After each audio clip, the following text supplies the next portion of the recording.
This is these are going to be the drugs that we're going to cover here in this chapter. This is your concept map for chapter 23. Pain is a multidimensional, subjective, as we've talked about many times in concepts and health assessment, as well as this semester. It is a multidimensional subjective experience. Multiple studies over the years have shown that healthcare providers really undertreat pain.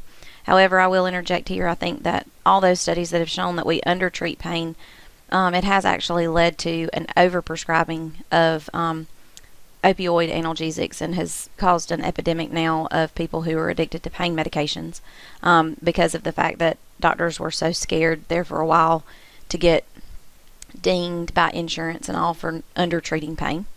Pain may be a major indication for drug therapy.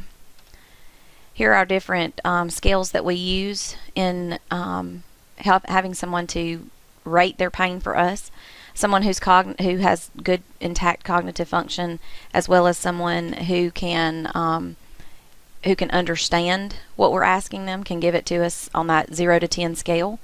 The faces down at the bottom there are for children mainly. We also could use those for someone who has a developmental delay that would be able to indicate their pain based off of those faces. There are also scales that go into patients who are comatose or patients who have very little cognitive function that take into account facial grimacing and body movement and those type things. In looking at the physiology of pain, the peripheral nervous system and the central nervous system comprise an integrated system that provides a pathway for pain transmission. The physiologic mechanisms involved in the pain response are complex, and they are not yet completely understood.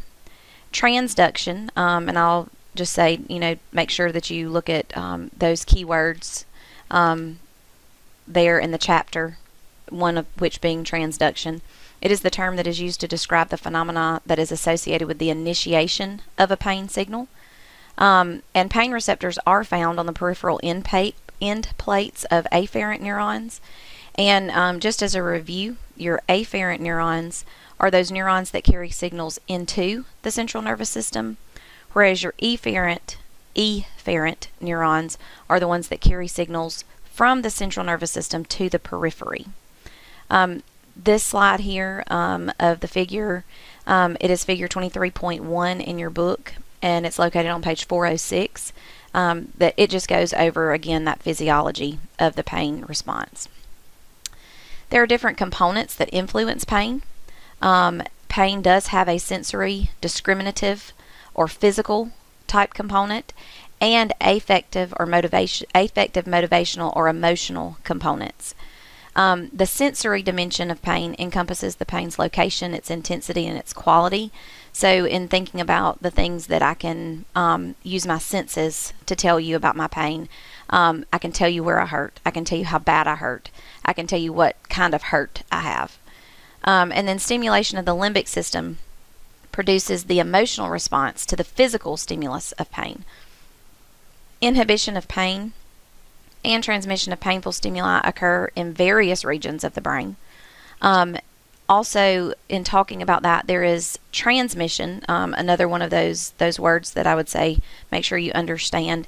That is the process whereby the pain information is carried from the receptor end plate along the axon of the afferent neuron. So it's basically just where that pain impulse is transmitted. The sensation of peripheral pain begins in afferent neurons that are called nociceptors. Nociceptors are found on your skin, in muscle, connective tissue, in your circulatory system, and in the abdominal, pelvic, and thoracic viscera. So your sensation of peripheral pain starts in an afferent neuron called nociceptors. Those nociceptors are preferentially stimulated by painful stimuli, or they're stimulated because of a stimulus that could become painful if it was prolonged.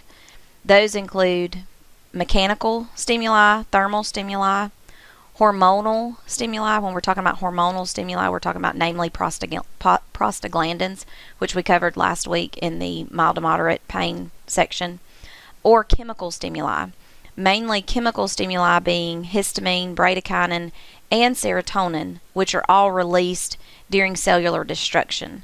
So when we're talking about here, what's talking about here is if, for instance, you put your hand on a hot stove, at that point, because of the cellular destruction that's going on at the cellular level there of that burn, histamine, bradykinin, and serotonin could be released, and that chemical release could be what stimulates those pain receptors.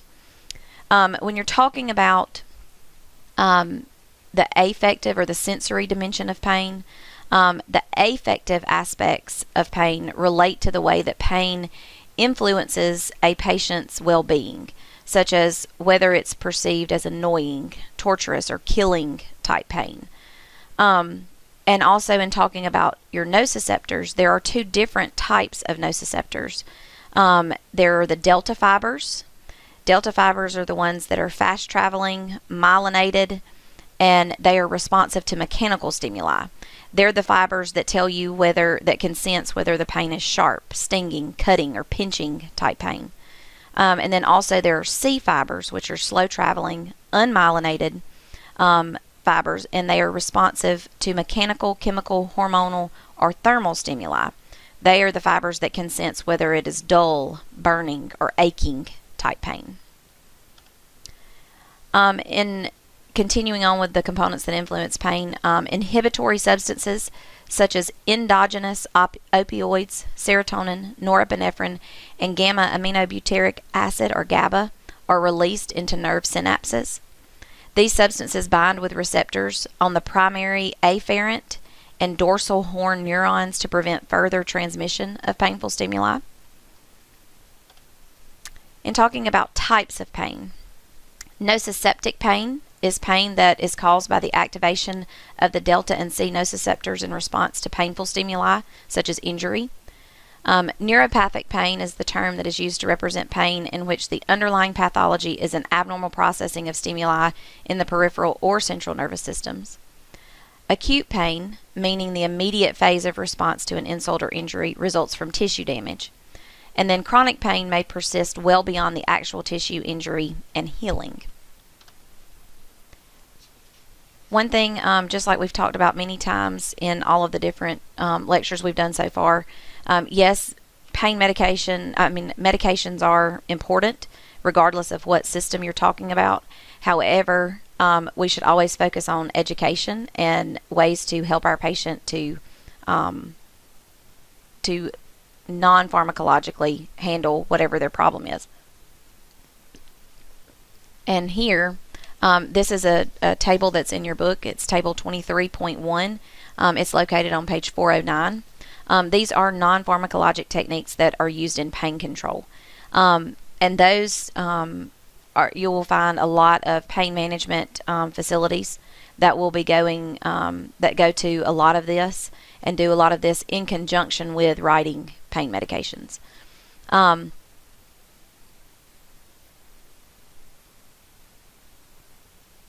As far as also on page 407 and 408 in your book, it talks about the different types of pain relief therapy, and it also goes into your NSAIDs versus your narcotics. And so I'd like for you just to read over that. It's the on page 407, it's drug therapy to manage pain, and it goes over analgesics. And then also on page 408, the very top paragraph there goes into opioids and the narcotic thing. But one thing I want you to think about is when we were talking NSAIDs, we were talking about on the mild to moderate pain. I want you to think there with those pain medications, think peripheral, think the periphery, and also think prostaglandin synthesis. Whereas with your narcotics and with these treating severe pain, I want you to think central nervous system, because of the fact that they're going to do, they're still going to help with pain relief, but they're going to do it in different ways. All right, in talking about narcotic analgesics, these are the ones that are stronger. They're more potent medicines. They are required for conditions, disorders, or treatments that are accompanied by moderate to severe pain. The narcotic analgesics include opiate agonist, mixed agonist antagonist, and antagonist based on their activity at opioid receptors. Narcotics do have an important role in pain management and control. We're going to be talking about the prototype drug morphine, and there are the brand names that you might hear it by. But one thing I will alert you to is to table 23.2 on page 410 in your book, talking about equal analgesic doses. When we're talking about equal analgesic doses, that is done for the purpose of how to equivalent out if you're changing a patient to pain, from one pain medicine to the other. But it does state this in your book as well. But the degree of pain relief that is achieved may be expressed in analgesic equivalence, which is the dose of an analgesic that is required to produce the same analgesic effect as a 10 milligram dose of morphine. And the 10 milligram dose of morphine is your standard measure of pain relief. So every other pain medication that is out there is going to be measured against 10 milligrams of morphine when we're trying to find an equal or equa analgesic dose. And again, that table in talking about the equa analgesic doses is on page 410, table 23.2 in your book. All right, for morphine, pharmacotherapeutics is for moderate to severe acute or chronic pain. It is also used in dyspnea or difficulty breathing with left ventricular failure, also with pulmonary edema, and it is the only one, the only pain medication that is used to treat the pain from an MI. So morphine is going to be the drug of choice that when patients come into the ER complaining of chest pain, we're going to automatically, part of that algorithm that, that we have to make sure that we're hitting those patient measures on from a hospital standpoint, is going to be, did we initiate, morphine on the patient because of the fact that it is the only one that is used to treat the pain from an MI. It is metabolized in the liver. Its onset is 15 to 30 minutes and its duration is 3 to 7 hours. Pharmacodynamics, it is an agonist, so that means that it stimulates, instead of blocking, we're talking about an agonist, so it stimulates at the mu, kappa, and possibly delta opiate receptors. There are multiple drug routes for morphine. There's PO morphine, sub-Q morphine, IM, IV, epidural, rectal, and topical morphine. And it is also delivered by PCA or patient-controlled analgesia, which is like a pain pump that a lot of times is used after surgeries. On page 411 in your book, there is a summary of narcotics. That is table 23.3 on page 411 in your book that I'll just alert you to so that you can see where a lot of those medications fall. Contraindications and precautions. That's covered on page 412 in your book as well, and I would direct you there so that you can see the vast amount of things that are covered there instead of just this in this one little blurb. But hypersensitivity, of course, as well as respiratory conditions. We also need to avoid it in preemies or with women who are in labor with preemies because of the fact of that premature lung function in those premature infants. Anyone who has a pre-existing respiratory depression, acute or severe bronchial asthma, or an upper airway obstruction, we're going to need to avoid it in those as well. Again, because of the fact of the respiratory depression that they're going to get. Adverse effects, respiratory depression, apnea, respiratory arrest, circulatory depression, cardiac arrest, shock, and coma. I'll also add there hypoventilation, or a decreased amount of, filling of the lungs of the ventilation. Those, of course, are going to be your more severe effects. Your most frequent ones are going to be respiratory depression, apnea, bradycardia, lightheadedness, dizziness, sedation, nausea and vomiting, sweating, and constipation. All of your pain medications, for the most part, are going to have constipation as one of their big side effects. In talking about those most frequent ones versus the more severe ones that are listed there, you can have overdoses of morphine. Those overdoses can be very life-threatening, and if they are, determined to have an overdosage of morphine, then they should be treated with naloxone or Narcan, which is a narcotic antagonist. So that means that it's going to block that narcotic action because it's an antagonist. And so because of that, anyone who is on any type of medications for pain, especially on a routine basis like with morphine, if they were getting them like in the ICU setting or in the ER setting or whatever, we always need to have Narcan available to reverse it. One way you would know that overdosage was happening would be a respiratory depression to the point that they would be below 10 breaths per minute, as well as if they started having any life-threatening, type rhythms or anything, or if they had a severe bradycardia. In assessing the health status, we obviously want to assess the respiratory status. When you think any of these strong narcotic analgesics, you really need to think about that respiratory depression and really assessing the respiratory status. Lifespan and gender, age, pregnancy, labor and delivery, and lactation. Like I told you earlier, women who are pregnant with preemies, so we're going to need to know that. Age, because of the fact of the older patient, they're not going to have that kidney function and that liver function to where they're metabolizing things. So therefore, that half-life of that drug is going to be increased. So they're going to be hanging on to it, more so than someone in a younger age range. We do want to also assess for tolerance and or dependence and addiction. If you look on page 414 in your book, there is a box 23.3 goes over a blurb there about the people who are opioid tolerant, as well as under lifestyle, diet, and habits on page 414. It specifically goes through dependence, tolerance, and addiction.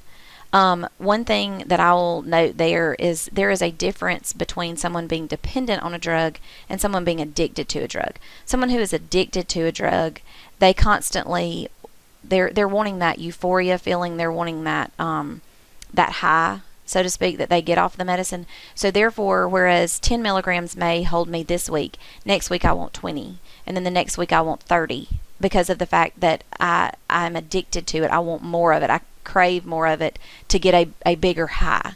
Someone who is dependent or someone who is tolerant, mainly in my mind more so dependent, would be someone who, they take that medication at the same time every day. They stay on the same dosage of the medication for the most part, but they find themselves, if they don't take that medicine, they get a withdrawal effect. They get some withdrawal symptoms because of not having that drug, and they find themselves, getting used to, okay, I have to take that medicine every day at 8 o'clock because of the fact I don't want to feel like I do whenever I don't have it. Those people are dependent, and there is a difference between dependence and addiction, and I feel like that y'all probably have already covered that in psych as well. There is also a phenomenon that is covered in your fundamentals book that's talking about a pseudo addiction. Those are people who clock watch. They become like mad and angry while they're waiting on that next dose. If you tell them they can't have it until 4 o'clock, and so at 3 o'clock they start to just get mad and upset and angry, telling you you're not controlling my pain and all of that. You can tell a difference between addiction and pseudo addiction, because if the patient's negative behaviors resolve when the pain is treated effectively, then that's more so going to give you an indication that it was really more so of a pseudo addiction, because it's going to show you that is a pseudo addiction, because if their negative behavior goes away after you have given them their dose of pain medication at that specific time, and so just look that up. It is in your fundamentals book as well. In talking about the environment, we do want to closely monitor patients receiving this drug. This is going to be in a hospital setting, obviously. The only place that this is going to be at home pretty much is going to be if we've got hospice involved, because of the fact that morphine is not something we're going to keep on hand in other places, so besides the hospital. In talking about culture and inherited traits, be sure that the patient understands what pain is, and that and we have to remember that pain is what they say it is. So keep in mind that there are a lot of cultures that over-report pain, and there are a lot of cultures that truly do under-report pain, because of the fact that in some cultures, admitting that you hurt or anything is considered a sign of weakness. And so, therefore, they'll under-report, especially women in some of the other countries where they are a more submissive culture. Women are very frequently told basically just to kind of suck it up, and so they will tend to under-report. In talking about maximizing therapeutic effects, we do need to assess pain prior to and during therapy. We also want to make sure that we use a good pain assessment tool. And so, in talking about that, minimizing adverse effects, we do want to conduct frequent assessments. It's that assess, reassess concept of getting used to assessments. And so on page 418 in your book, it's box 23.4. It goes into minimizing the adverse effects of morphine. There's tons of them there. And so I would just direct you to that box to make sure that you go and look that up to understand all the various aspects of ways that we can cut down the adverse effects. However, in talking about the assess, reassess, the fifth vital sign assessed at a minimum with every vital sign check. So keep in mind, we're going to pretty much do vital signs every 4 hours. Some facilities do assess Q1 hour during awake hours and Q2 hours during sleep hours on doing pain assessments. However, after you've administered pain medications, reassessment should occur according to the onset of action of the medication given, but the general rule of thumb is for PO forms, you need to reassess their pain in 30 to 60 minutes. For IV-IM forms, you need to reassess them in 15 to 30 minutes. And then we also need to provide additional pain medication for breakthrough pain. That's one of those things that kind of comes into play more so with doing chronic pain management with breakthrough pain, but it might be something that we have to also include in the hospital setting if the morphine is not holding them. If it's ordered every 4 hours and we see it wearing off at 2 hours, we may need to augment that, say, with one of the NSAIDs or something like that. So that may be something that we're not going to be the one to decide that, but as the nurses, we're going to be the ones who can tell the doctor how quick or how fast the pain is coming back according to the patient's report. Again, that's the pain rating tools we've already talked about. Patient and family education, we do want to teach the purpose of the therapy. We do want to stress the importance of rating the pain accurately and explaining to them what that pain rating helps us with. Most everybody understands that these days. Ongoing assessment and evaluation, we want to assess the patient's pain level by using a pain scale. We've already talked about that. And monitoring for adverse effects and actions of the drug to make sure that it's doing what it's supposed to do without giving an adverse effect. So when administering morphine, the nurse should prioritize assessment of the following: pain level, respiratory rate, blood pressure, both A and B, or all of the above. And it would be both A and B. The nurse should always assess the level of pain the patient is experiencing prior to administration of morphine. Also, morphine can cause significant respiratory depression, so respiratory rate should also be assessed. And we didn't specifically talk blood pressure, but blood pressure would not be one that would be, you do want to assess it prior to giving morphine, but when you're talking about priority assessment for the actual drug of morphine, pain level and respiratory rate are your biggest ones. So here are your drugs that are closely related to morphine: hydromorphone or Dilaudid, oxycodone or OxyContin, meperidine or Demerol. Demerol has a longer half-life and is less potent than than morphine is. So that's one thing that you kind of need to think of in your mind, is that if somebody's ordered Demerol, it's got a longer half-life and it is less potent. Fentanyl or Duragesic, that is topical, and a lot of times it's going to be in a patch form, and it's the main topical one that is used. Box 23.5 on page 421 in your book goes over fentanyl patches and talking about and teaching a patient about fentanyl. So I would just direct you to look there. Also, Tramadol or Ultram. And that, like I've told y'all already, Tramadol used to be, it was not even on the controlled substance list. It now is, and it is still one of the pain medications that is closely related to morphine. Significantly different, again, here is the naloxone or Narcan, like we talked about earlier, and it is the antidote to a morphine overdose. So we need to make sure that we have it on hand when we get ready to administer it.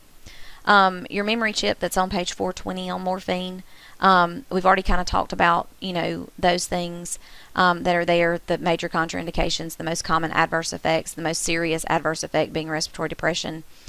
The lifespan alert, I told you about the premature infants or during labor with a premature infant.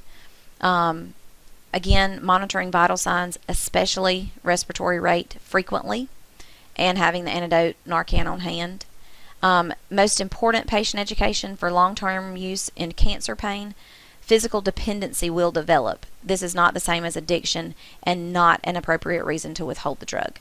So again, I encourage you to go back and look that over about the difference between tolerance, dependence, and addiction. Patient safety alert, check the dose and patient status carefully. Adverse effects and medication errors are very common with morphine, so you do need to, and also you need to monitor the patient closely because fall risks are increased because, like we talked about, one of the most common adverse effects being lightheadedness and dizziness. So therefore, in the older patient who's going to hang on to this a little bit longer, you're going to want to make sure that you're letting them, that you're monitoring their safety. And that goes back to first semester with your safety considerations for the patient. All right, and talking about mild narcotic agonist. Again, agonists here are they stimulate. So mild narcotic agonists include codeine, hydrocodone, and propoxyphene. Our prototype drug here is codeine. Pharmacotherapeutics, it is used to treat mild to moderate pain in adults and in children, and it is also in cough syrups because of its antitussive effect. Pharmacokinetics, it is metabolized in the liver and excreted in the urine.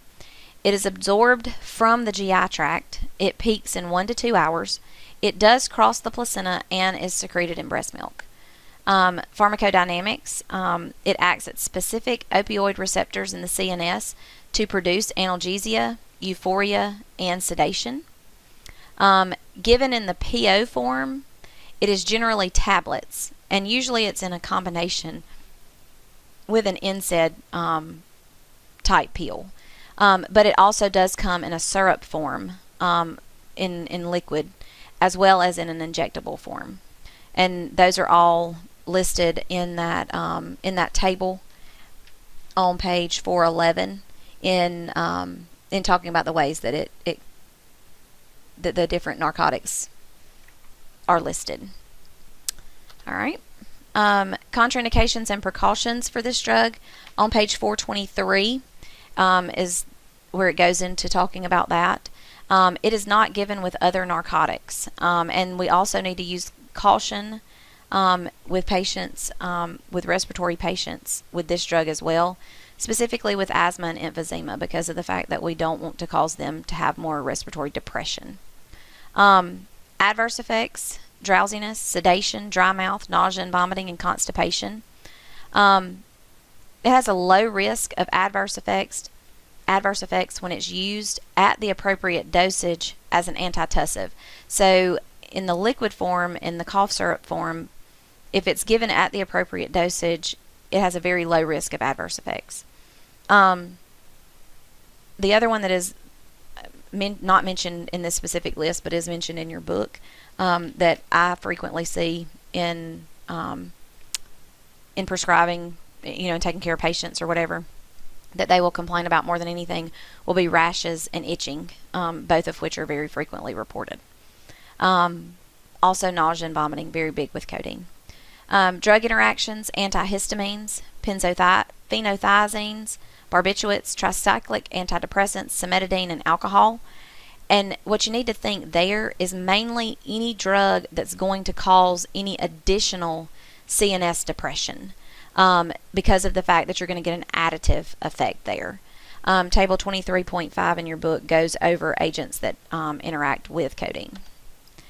In their health status, we do want to assess the need for the patient to cough to maintain the airway, because of the fact that we want to make sure that they're not going to have that respiratory depression. Also, in thinking of that, and assessing their need to cough to maintain the airway, think post-op patients, as well as patients who've undergone major abdominal or thoracic surgery, whereas if they've had that abdominal surgery, they're not going to do that, turn, cough, and deep breathe, as well, because of the fact those abdominal muscles hurt. So we do need to make sure that we do a good physical exam prior to use of this drug in order to establish a baseline, so that we know what is different, what's varying after using it. We do want to consider their age before administration. Again, the elderly, these pain medications, it's going to give more CNS depression. It's going to have that lightheaded, dizzy, component. So we're going to want to really watch them from a safety perspective. It is a pregnancy category C drug. It can cause physical dependency. So we do want to assess their abuse and their use history, to make sure that we understand that before they're being prescribed another medicine that they could potentially become addicted to. We want to assess the environment where the drug will be given. That's as an outpatient, like if it's a prescription that they're going home with, mainly because of patient safety with their driving, and that dizziness, lightheadedness component, but then also because it has a potential for it to be stolen, because of the fact that it is narcotic, and not just particularly codeine, but any of these, pain medications that come in a tablet form, that they can, or a patch or whatever. Maximizing therapeutic effects, again, the actions are similar to those for morphine. Minimizing adverse effects, we want to provide for patient safety. Those patients may need to have a fall alert bracelet on, or their chart marked as a fall alert because of their age or what have you, as well as with driving due to the drowsiness. We want to assess respiratory function prior to administration, just like we talked about earlier. We do not want to administer these codeine to patients who need to cough to clear their airway, because of the fact that it does suppress that cough reflex. And so I really encourage you to remember that, because of the fact if like, say for instance, we're talking about, on a test, or say in the clinical, setting, if you're taking care of a post-op patient, you really want to be careful about, you really don't want to administer these drugs to them, because of the fact that it is going to suppress that cough reflex in the brain. And so they may not be able to recover as well because of that. Patient and family education, we do want to remind patients that drowsiness and impaired orientation can occur. Tell patients not to take codeine with other CNS depressants, and some of that's going to go into that drug interaction category. Ongoing assessment and evaluation, we want to monitor codeine's effect on motor control and sedation, and the patient's respiratory status. For which patient would codeine be contraindicated? Post-op patient with chest tube, post-op patient with pain after ORIF of the left arm, which is open reduction internal fixation, patient with mild to moderate pain after breaking the right tibia, patient who has a non-productive cough that is preventing normal sleep. And that would be post-operative patient with chest tube, because they will need to cough and deep breathe to facilitate that lung expansion. And codeine also acts directly on the medullary cough center to depress the cough reflex, which is what I was just saying about the fact that we would want to avoid it in the post-op patient, specifically the post-op patient who's had, lung surgeries.